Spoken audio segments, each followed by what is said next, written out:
Hi, my name is Gilbert Bates and I'm producing another video for my 3 Levels of Mind channel. This is number 17 and it's about anxiety.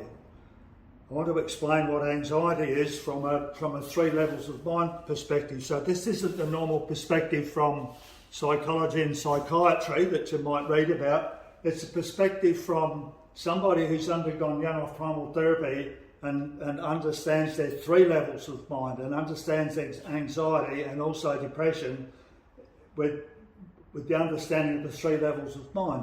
So when I did primal therapy, you start off in your intellectual mind and then you go to your feeling mind and then you go to your sensation level of mind. And psychology and psychiatry don't do that because all their learning is in the intellectual level. They never have to experience these levels of brain in their learning. So I've got to stress that I'm talking to you from a 3 levels of mind and not from a current medical understanding of what anxiety is. So anxiety is something that's imprinted down here in the sensation level of your brain in the earliest days of your life. Basically started off in the womb, and then early in life when my mother was busy doing other things and my father was violent and drunk reasonably often, I suffered anxiety because I was fearing that my life was in danger, and so that's where the anxiety comes in. But when you relive anxiety, when you follow anxiety down, by the time you get down here to the sensation level, it's absolute terror. I've experienced that terror and I've seen it in other people too that suffer from anxiety. At the level of sensation, it turns to pure terror. So that's what I would have experienced when I was a baby. And that's where my anxiety comes from. And it's probably where just about everybody's anxiety comes from. But the current medical system doesn't understand that because they never have to experience these. You can't say intellectually that anxiety is down here. You have to experience it before you can understand that, and that's important. All their learning is in the intellectual of the part of their brain, and so they just don't understand what anxiety is. So I would like to express the 3 levels of mind view on anxiety, and hopefully if people understand where their anxiety comes from, it'll make life a little bit easier. May not help the anxiety much, but at least you can understand where life comes from. And I hopefully the 3 levels of mind will be something that's pretty common knowledge within mental health services. Within the next 50 years, hopefully, because that's where it's at. The fear is imprinted early in your life, and so that's why psychology says, well, why are you fearful now? It's something you're reacting to something that's not that anxious, but hang about, the memory's coming from way down here in the past, which is absolute terror. And so that's what the problem is. That's what anxiety is.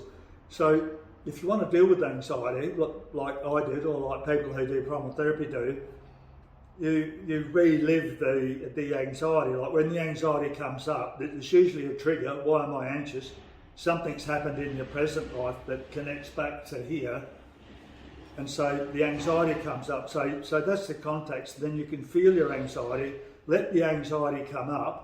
And then you hopefully you can let a little bit of it out, and over a period of years your anxiety should become less as you can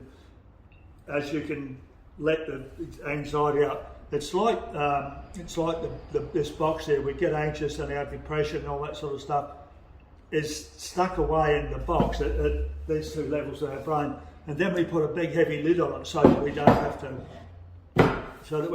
to deal with it. We repress it out of conscious awareness, otherwise it will become overpowering and may even risk our lives. That's the evolutionary survival mechanism that's actually working. We stuff it down there, then we can get on with our lives a bit more safely. So what primal therapy does it drags the anxiety up and in little bits and pieces so that you can deal with it, and then it shuts the lid down again so you can get on with life. And over many years, like I had to do that many times over a lot of years, and eventually you empty out or reduce the level of anxiety to sustainable levels where it doesn't bother me much now. But the really important thing is that it's allowing me to experience the beauty and the awesomeness of life. It's allowing me to love more. My feelings were shut down against the anxiety, like my whole system shut down against anxiety and depression, but it also shut down against the feeling of love. And so I've gone through most of my life without being able to experience love. So getting rid of my anxiety, feeling that and getting it out of the system has allowed the love to come through. Love is also a part of this. This is where love has its beginnings, its genesis, if you yes, in the genesis. So that's where your anxiety is, and that's also where your love is. So you've got to get rid of your anxiety before you can feel the love. And that's what's happened to me, and it's what's happened to anybody else that undergoes primal therapy. As you get rid of your anxiety and depression, you're able to feel more love. You're able to feel more joy in life, the awesomeness and the beauty. It's really worth the trip. The other thing is that when I actually feel what was wrong with me, it's really obvious to me that all my mental problems were caused by parents who didn't give me love, didn't give me the love that I needed. And that's very important, because if we can realise that, well, then we need to take drastic steps to stop this traumatising of our children. That's the problem. Psychology and psychiatry doesn't stop our traumatising because it doesn't understand what we're doing, or there's no science of love. There's no real science of anxiety because they don't have to experience that part of the brain. And until they need to do that, we're not going to get the science around it. And that's what we need. We need to be imprinting our children's brain in a more pro-evolutionary way and not an anti-evolutionary way.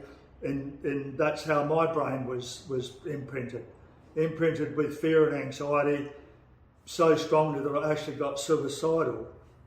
And suicide just simply means that I'd rather be dead, or I'd rather be living in another realm than the one that I've been placed here on this earth. I just want out. So that's important too. I don't have suicidal ideation much anymore, probably still about 10%, but I know it's not life-threatening and I won't act out on it because I know where it comes from. It's down there, same place anxiety, depression and suicidal all has their basis down here. So it's important that we understand that, and it's important that we have systems in place to treat our children in a loving way. Forget about a country's gross domestic product and what careers you have and whatever else we focus on. Just focus on raising our children. I see my life in an evolutionary perspective, that it's my duty to pass on the love and the awesomeness that I should have received from my parents through me, and then it gets passed on to my children. But I failed in that because I didn't get the love, I couldn't pass it on. And that's what we need to understand. If we don't understand that process, we're just not going to get anywhere with our mental health. So I hope this talk on anxiety gives you a better understanding of what's wrong, and that in the future I can persuade a university somewhere to do some research into this. It's really important for the future of humankind. We've been successful through evolution, and we need to understand why we've been successful in evolution, that the 3 levels of mind are very important. The understanding of the 3 levels of mind is very important in understanding our evolutionary processes. And I would encourage you to do some research on the 3 levels of mind. Read some of Arthur Janov's books, and I'm getting more and more literature out about the 3 levels of mind, and I'll be doing more videos and doing more writing about the 3 levels of mind and what it means to the future of humanity.